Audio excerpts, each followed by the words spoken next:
हरे कृष्णा, राधे राधे।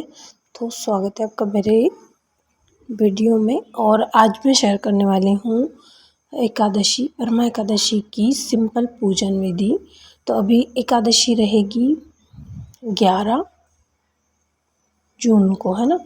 तो आप वीडियो में लास्ट तक बने रहिएगा। पारायण का समय क्या है, पूजन कैसे करनी है और व्रत किस दिन करना है, पूजन का सही समय क्या है, ये सारी जानकारी आपको आगे मिलेगी। तो लास्ट तक बने रहिएगा। तो सबसे पहले हमें उत्तर या पूर्व दिशा में चौकी लगा लेनी है और जगह को पहले गंगा जल से शुद्ध कर ले, फिर चौकी लगा के उसके ऊपर लाल पीला वस्त्र बिछा ले। फिर विष्णु जी की आपके पास प्रतिमा हो तो वो आप विराजित कर दें, और अगर बाल गोपाल की हो तो उन्हें भी आप विराजित कर सकते हो। आप अगर बाल गोपाल की सेवा करते हो तो, नहीं तो विष्णु और लक्ष्मी जी की प्रतिमा भी आप रख सकते हो।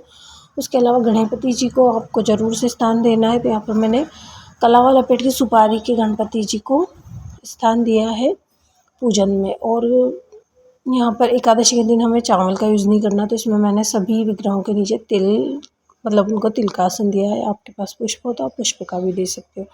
और फिर उसके बाद दीपक को भी हमें तिल का या पुष्प का आसन देना है। दीपक को प्रज्वलित करना है। अखंड ज्योत आप जला सकते हो, साथ में मैंने धूप बत्ती जला दी है। इसके अलावा सबसे पहले पूजन का जो सिंपल तरीका है, मैंने बहुत सारे वीडियो में आपके साथ शेयर किया है।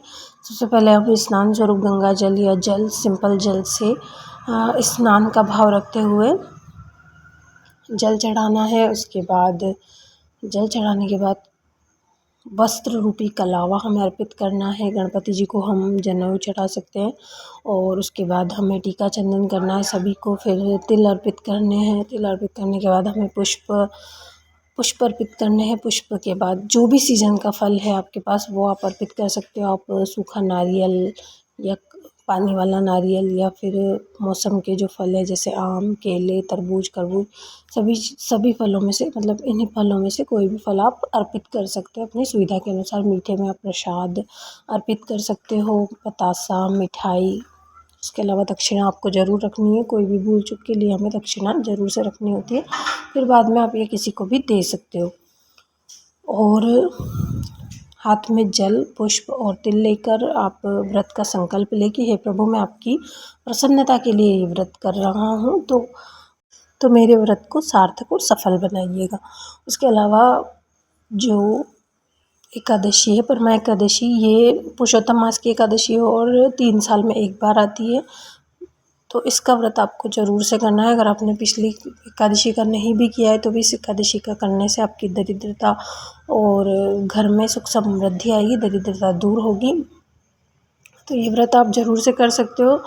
और उसके अलावा कहानी आपको ज़रूर से पढ़नी है। परमा एकादशी की कहानी है जिसमें डिटेल में दिया हुआ है।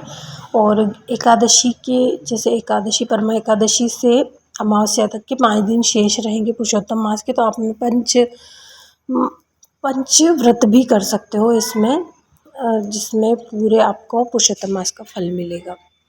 और उसके अलावा जो एकादशी पड़ेगी वो रहेगी 11 जून को, और गुरुवार का दिन रहेगा। सुबह 10 बजे से 2 बजे तक पूजन का जो है अच्छा मुहूर्त है, तो आप उस समय में पूजन कर सकते हो। जो आपने चौकी लगाई है वो दूसरे दिन तक आपको रखनी है। पारायण का समय जो रहेगा वो 12 जून को रहेगा, सुबह 5:23 से 8:10 तक। तो उस समय में आप पारायण कर सकते हो। दशमी के नियम जो आपको पहले मैंने वीडियो में बताए हुए हैं। आपको बैंगन, मसूर की दाल, मांस, मदिरा, प्याज, लहसुन का सेवन नहीं करना है और ब्रह्मचर्य का पालन करना है। उसके अलावा एकादशी के दूसरे दिन, द्वादशी के दिन आपको पारायण करना है। पारायण का समय मैंने आपको बता दिया है। और चौकी जो आपने लगाई है उसमें सभी विग्रह को आप स्नान स्वरूप स्नान करवा सकते हैं। फिर सूखे फूल हटा के और पुष्प, मिठाई ये चढ़ा सकते हैं। उसके अलावा चावल आप बनाए, द्वादशी के दिन चावल से खोला जाता है व्रत। और चावल, अगर व्रत है तो सूखा चावल आप निगल के और व्रत का पारायण कर सकते हो। अगर व्रत जैसे सुबह जल्दी है पारायण का समय, तो आप चावल और तुलसी को चबा के और पानी पी सकते हो, और इस तरह से आपका पारायण कंप्लीट होगा। तो आई होप आपको वीडियो में दी गई जानकारी पसंद आई होगी। पसंद आई हो तो वीडियो को लाइक, शेयर, सब्सक्राइब ज़रूर कीजिएगा। और एंड में जैसे आपने जब एकादशी आप कर रहे हो तो रात में आप अच्छे से पूजन करिए शाम को, और फिर रात में जागरण भी आप कीजिए, माला जप कीजिए, नाम जप कीजिए। इसके बहुत ज़्यादा प्रभाव है क्योंकि ये पुरुषोत्तम मास की एकादशी है, तो जितना आप करोगे उसका फल आपको कहीं गुना होकर मिलेगा। तो मिलते हैं अगले वीडियो में, तब तक के लिए सभी को राधे राधे।